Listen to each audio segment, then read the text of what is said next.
Hello friend, कैसे हैं आप लोग। उम्मीद करता हूं कि आप लोग बहुत ही अच्छे होंगे और तैयारी बहुत ही अच्छी चल रही होगी। तो फ्रेंड, हम लोगों ने जो लास्ट वीडियो बनाया था उसमें ये जो प्रीवियस ईयर के जो हमारे एग्जाम हुए हैं केबीएस के, उसके हमने क्वेश्चन को डिस्कस किया था। आज उसी सीट को हम लोग आगे बढ़ाते हुए आज दूसरा जो सेट है हमारा, हम उसमें केबीएस के जो हमारे प्रीवियस ईयर के जो 10 नंबर का जो इंग्लिश पेपर में कॉमन है वो आते हैं, उसको डिस्कस करेंगे। ठीक है, और बहुत ही अच्छी ट्रिक से हम डिस्कस करेंगे जिससे आपको बहुत ही एग्जाम में जो भी आएगा तो उसको सॉल्व करने में आपको काफ़ी मदद मदद मिलेगी। ठीक है, तो हम लोग देर ना करते हुए हम लोग स्टार्ट करते हैं।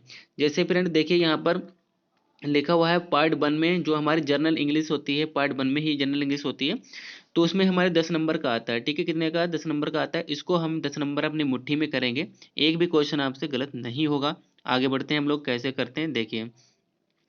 देखिए, जो हमारा पहला क्वेश्चन है इसमें लिखा हुआ है, क्या पूछ रहा है कि देखिए कि पहले क्वेश्चन में बता रहा है कि choose the word most nearly opposite. यहाँ देखिए अपोजिट वर्ड पूछ रहा है in meaning to the given word, यानी जो नीचे वर्ड दिए गए हैं, दिया गया है ये वाला वर्ड।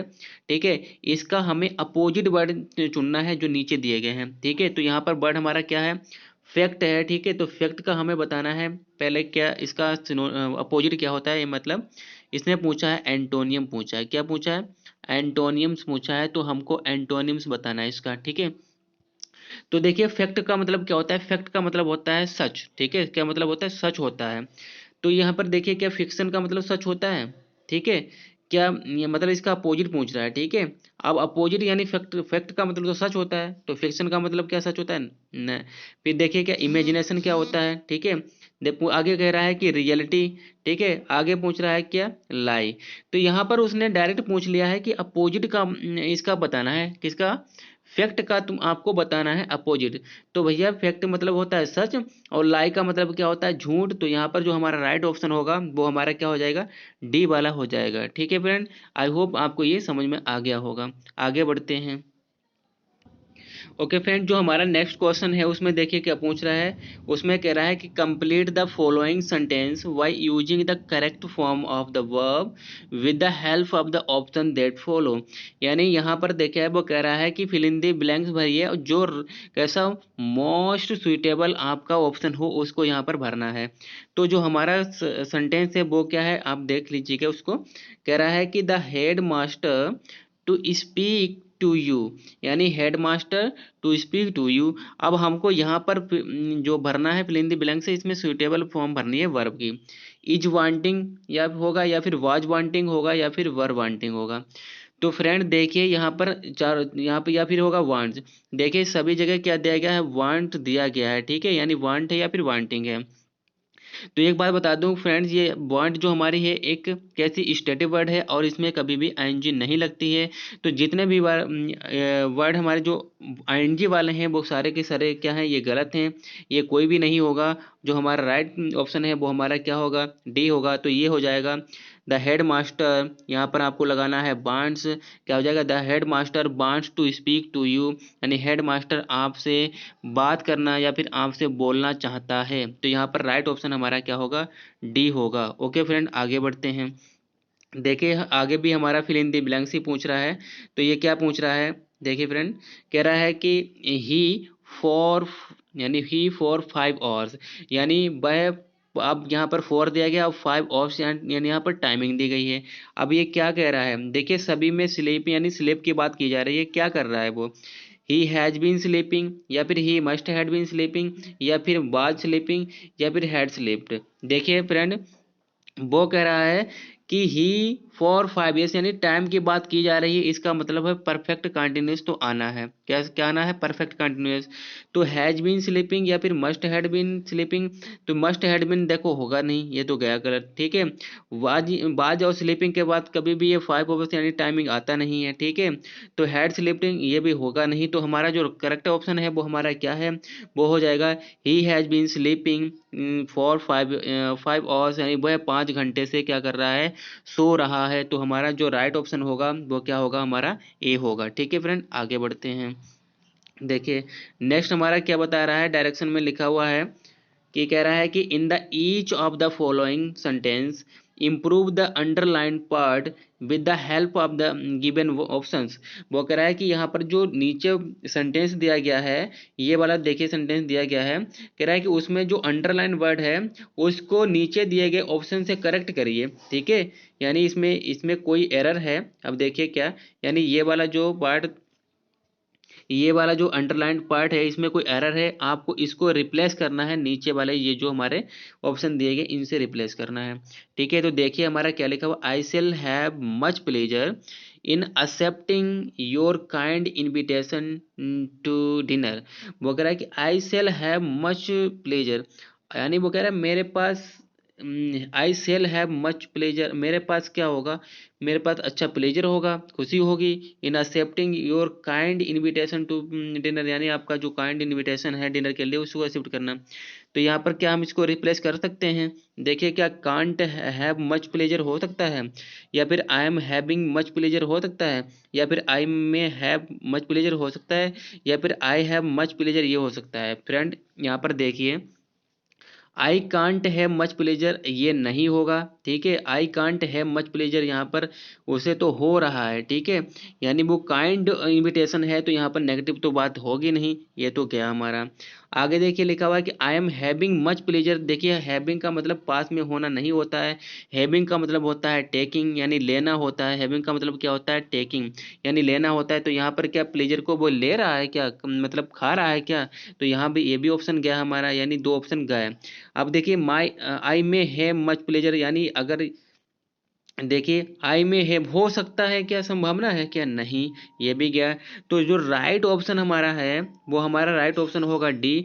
वो कह रहा है कि आई हैव मच प्लेजर, वो कह रहा है कि मुझे बहुत ही खुशी है, इन एक्सेप्ट हो रही है, मतलब खुशी है in accepting your kind invitation to dinner, कि आपका जो काइंड इनविटेशन है डिनर के लिए उसका एक्सेप्ट करना मुझे क्या है, बेहद खुशी है। ठीक है, तो यहाँ राइट ऑप्शन हमारा क्या होगा, डी होगा। तो यहाँ पर इसको लॉक कर दीजिएगा। ठीक है, आगे बढ़ते हैं।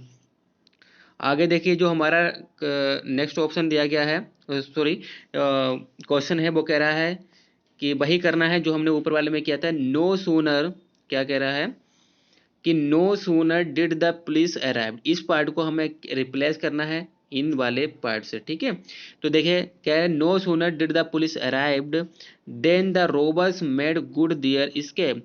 वो कह रहा है कि, यानी वो कह रहा है कि जैसे ही पुलिस आई, then the robber made good their escape, तो यानी जो रोबर्स थे, लुटेरे थे, वो क्या उन्होंने अच्छा प्रयास किया, क्या है का, बच निकलने का, उनसे बचने का, दियर एस्केप यानी अपने बचने का उन्होंने अच्छा प्रयास कर लिया। तो यहाँ पर देखिए फ्रेंड, इस पार्ट को हमको रिप्लेस करना है। ठीक है, तो पहली बात तो ये यहाँ पर देख लीजिए इसमें कोई गलती तो नहीं है, अगर गलती होगी तभी तो हम इसको रिप्लेस करेंगे, अगर इसमें कोई मिस्टेक ही नहीं होगी तो हम क्या उसको रिप्लेस करेंगे। फ्रेंड यहाँ पर देखिए ध्यान देने की ये बात यहाँ पर ये है कि हम लोग एग्जाम में जल्दबाजी में पढ़ लेते हैं तो हम लोग गलत सलत ऑप्शन लगा देते हैं, पर बट यहाँ पर बहुत ही माइनर सी गलती है और ध्यान देने की होगी। देखिए क्योंकि डिड यहाँ पर लगा हुआ है और डिड हमेशा बी वन लेता है अपने बाद, तो यहाँ पर देखिए यहाँ पर अराइव्ड लगा हुआ है। ठीक है, यहाँ पर बी टू लगा हुआ है। ठीक है, तो डिड अपने बाद क्या लेता है, बी वन, तो ये हो गया गलत, तो यानी इसका मतलब है कि ये वाला जो पार्ट है ये हो गया गलत। ठीक है, अब इसको हमें रिप्लेस करना है सुइटेबल जो हमारे हो। देखिए क्या, नो सूनर, अब यहाँ पर इनमें भी देखिए एक ही होगा चार में, अब चारों में क्या क्या गलती है वो भी देखना है। सही, देखिए लिखा हुआ है कि no sooner when the police arrived, यहाँ पर देखिए नो सूनर के बाद वेन नहीं आता है, क्या आता है, देन आता है, तो इसीलिए हम ये अभी हमारा गया। फिर क्या लिखा है कि no sooner did the police arrive, ठीक है, तो डिड द पुलिस अराइव। आगे देखिए लिखा हुआ है कि नो सूनर, यहाँ पर ये तो सही है, करेक्ट ऑप्शन तो मतलब ग्रामेटिकली सही है। ठीक है, आगे देखते हैं कि इसमें no sooner the police arrived क्या हुआ, ये नहीं होगा। ठीक है, इसमें तो इन्वर्जन होता है। ठीक है, यानी नो सूनर है, इसका असली है, और हमारा हार्डली हो गया, ये अपने बाद क्या रहते हैं, इन्वर्जन लेते हैं। ठीक है, तो ये भी गया। फिर क्या लिखा है, no sooner did the police arrived, फिर क्या है, यहाँ पर देखिए फ्रेंड, यहाँ पर हमको देखना है कि यहाँ पर ये भी ऑप्शन सही है और ये भी ऑप्शन सही है, बट हमको लगाना क्या है फ्रेंड, यहाँ पर ऊपर देखिए, यहाँ पर वाले में देखिए, कह रहा है कि जैसे ही पुलिस आई, पुलिस जल्दी आई, ठीक है, उसके बाद उन्होंने क्या किया, अपने बचने का प्रयास किया। ठीक है, तो यानी जो हमारा काम पहले हुआ है तो उसको हम किस में रखते हैं, पास्ट परफेक्ट में रखते हैं और आगे यहाँ पर देखिए यहाँ पर हमारा पास्ट इंडेफिनिट ऑलरेडी लगा हुआ है, तो दो जगह हम करेंगे नहीं, ठीक है। तो यानी जो पुलिस पहले आई तो पुलिस के आने वाला सेंटेंस हम पहले रखेंगे, जब आने वाला आया है तो यहाँ पर हेड लगेगा, इसीलिए यह हमारा राइट ऑप्शन हो जाएगा डी, यानी हमारा ये वाला जो बी वाला है ये नहीं होगा। ओके फ्रेंड, आई थिंक आपको समझ में आया गया होगा। तो राइट ऑप्शन हमारा कौन सा होगा, डी होगा, ठीक है। आगे बढ़ते हैं, जो हमारा 6th क्वेश्चन है उसमें क्या कह रहा है, पूछ रहा है, देखिए इसमें क्या पूछ रहा है कि डायरेक्शन में दिया गया है कि द ईडियम गिवन बिलो, यानी जो ईडियम दिया गया है नीचे, फॉलोड बाय 4 पॉसिबल मीनिंग, यानी 4 पॉसिबल मीनिंग है संभवतः, ठीक है, मिलती जुलती। तो आपको चूज द करेक्ट ऑप्शन, हमको करेक्ट ऑप्शन देखना है, चूज करना है। क्या दिया गया, bye fits and starts.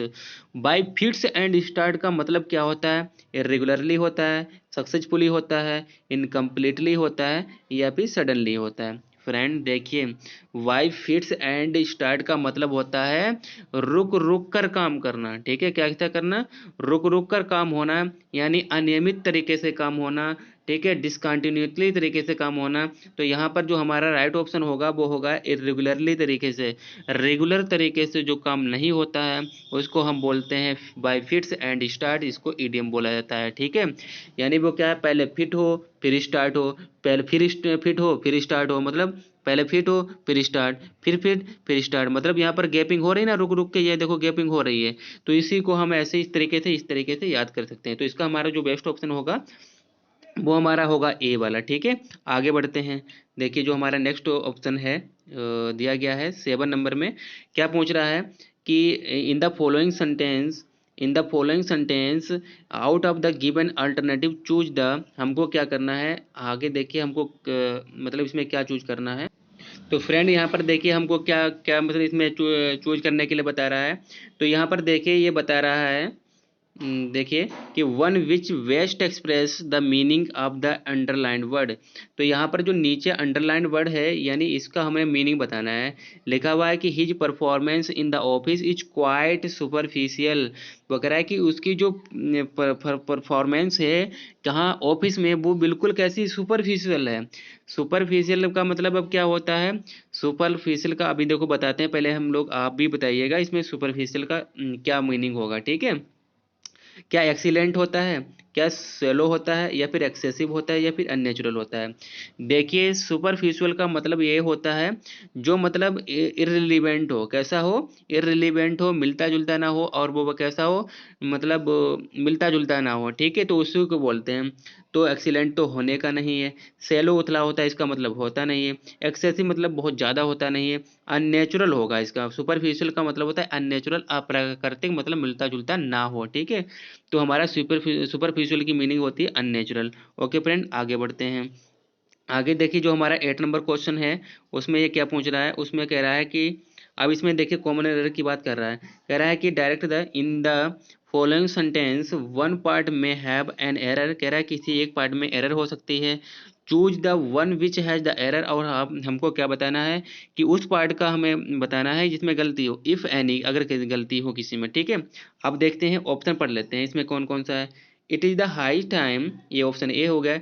Date we send the, it is the high time that we send the answer. फिर क्या हमारा दिया गया डी वाला, टू दिस क्वेरी, ठीक है। वो कह रहा है कि ये जो हाई टाइम है वो हमारे डेट बी सेंड, हमें आंसर भेजना है, किसका भेजना है आंसर, टू दिस क्वेरी, इस क्वेरी का, ठीक है। तो फ्रेंड बताइए इसमें हमारा ए पार्ट में गलती है, या फिर बी पार्ट में गलती है, या फिर सी पार्ट में गलती है, या फिर हमारे डी पार्ट में गलती है। आप भी गेस करिए क्योंकि आपका भी ये एग्ज़ाम है और इसमें जो हमारा बेस्ट ऑप्शन है उसी को लगाना है, ठीक है। इसमें हमारा माइनर सी गलती होती है, उसी को पकड़ना होता है, ठीक है। तो फ्रेंड देखिए आपने देख लिया होगा। तो फ्रेंड देखिए यहाँ पर ध्यान देते हैं, लिखा हुआ इट इज़ हाई टाइम, ठीक है। तो ये जब इट इज़ हाई टाइम या फिर इट इज़ टाइम, ठीक है, इट इज़ टाइम आ जाए, इट इज़, सॉरी, देखिए इट इज टाइम लिखा हो, ठीक है, या फिर इट इज हाई टाइम लिखा हो, ठीक है, तो ये ऐसे वर्ड होते हैं। तो ये यहाँ पर तो लिखा है क्लॉज, ठीक है, लेकिन जब इसके बाद जो दूसरी क्लॉज आती है उसमें हमेशा क्या होता है, सिंपल पास्ट का प्रयोग किया जाता है। किसका प्रयोग किया जाता है, सिंपल पास्ट का प्रयोग किया जाता है। यानी यहाँ पर B1 हो, B2 होगी, सॉरी, यहाँ पर क्या होना चाहिए था, B2 होना चाहिए था। यहाँ पर बी सेंट नहीं, बी सेंट होना चाहिए था। क्या होना चाहिए था, सेंट होना चाहिए था, ठीक है। तो ये अगर होता तो हमारा करेक्ट ऑप्शन होता। इसीलिए जो हमारी एरर है वो किस में है, बी पार्ट में है। तो हमारा ऑप्शन तो कौन सा सही हो जाएगा, बी वाला ही सही होगा, ठीक है फ्रेंड। आई थिंक आपको समझ में आया होगा, ठीक है। आगे देखिए फ्रेंड, जो हमारा जो 9th नंबर क्वेश्चन है उसमें क्या पूछ रहा है। अब इसमें देखिए वन वर्ड सब्स्टिट्यूशन का शायद है ये, ठीक है। तो देखिए यहाँ पर क्या पूछ रहा है, कह रहा है कि डायरेक्शन में दिया गया in the following item a word is followed by 4 explanatory expression. Explanatory expression दिए गए हैं। Choose the expression which best describe the word, यानी हमको बेस्ट डिस्क्राइब्ड वर्ड को ढूंढना है, ठीक है, लगाना है, ठीक। तो यहाँ पर देखिए क्या दिया गया है, ऑर्थोडॉक्स दिया गया है, ठीक है। अब ऑर्थोडॉक्स का मतलब क्या होता है, जरा आप भी इसको गैस करिएगा क्या होता है। यानी देखिए क्या होता है कि one who fonts established opinion, या फिर one who has no opinions of one sound, या फिर one who holds established opinion, या फिर one who is self opinion opinionated. तो यहाँ पर देखिए फ्रेंड, अगर आपको इसकी मीनिंग पता है तो आपके बहुत ही इजीली तरीके से निकाल पाएंगे। तो यहाँ पर देखिए ऑर्थोडॉक्स का मतलब होता है रूढ़िवादी। क्या होता है, रूढ़िवादी, यानी जो परंपराएं पिछली चली आ रही हैं उन्हीं का शौकीन हो, उन्हीं को मानने वाला हो, उन्हीं को फॉलो करने वाला हो, जो पहले से इस्टेब्लिश्ड हैं, तो उसी को हम बोलते हैं ऑर्थोडॉक्स। तो यहाँ पर जो हमारा क्या लिखा हुआ है, one who fonts established opinions, यानी जो पहले से ओपिनियन ऑर्थो, यानी जो रूढ़िवादी परंपराएं चली आ रही हैं उन्हीं, यानी जो स्टेब्लिश्ड हैं उन्हीं को मानने वाला, उन्हीं का शौकीन वो होता है, तो उसी को हम क्या बोलते हैं, ऑर्थोडॉक्स बोलते हैं। बाकी की ये हमारे ऑप्शन गलत हैं, ठीक है। तो हमारा राइट ऑप्शन क्या होगा, ए वाला हो जाएगा, ठीक है। देखिए जो आज का हमारा लास्ट ऑप्शन जो क्वेश्चन है उसमें क्या पूछ रहा है, देखिए इसमें भी हमारा क्या दिया गया, एक्सप्लिसिट है, ठीक है। इसकी मीनिंग पूछ रहा है कि जो वेस्ट डिस्क्राइब्ड वर्ड है इसका ऑप्शन एक्सप्लिसिट का वो पूछ रहा है। देखिए एक्सप्लिसिट का अगर आपको इसकी मीनिंग पता है तो आप बहुत ही अच्छे तरीके से कर पाएंगे। अगर मीनिंग नहीं पता है तो थोड़ी प्रॉब्लम हो सकती है, ठीक है। फिर तो क्या है, तुक्का ही लगाना पड़ता है। तो इसीलिए क्या है, वोकैब्स बहुत ही इंपॉर्टेंट है। जितना वोकैब्स पर ध्यान दोगे उतनी ही आपकी इंग्लिश अच्छी हो जाएगी, ठीक है। देखिए आगे क्या दिया गया है कि drawing out a secret from the somebody, या फिर comparison that is out of place, या फिर statement that is absolutely clear, या फिर ट्रेड प्रोहिबिटेड बाय लॉ।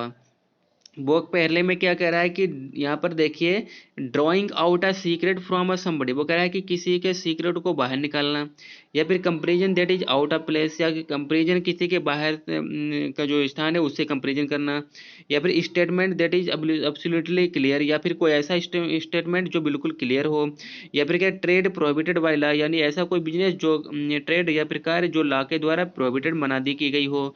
तो फ्रेंड देखिए एक्सप्लिसिट का मतलब होता है क्या, एब्सोल्युटली राइट। क्या होता है, एब्सोल्युटली राइट होता है।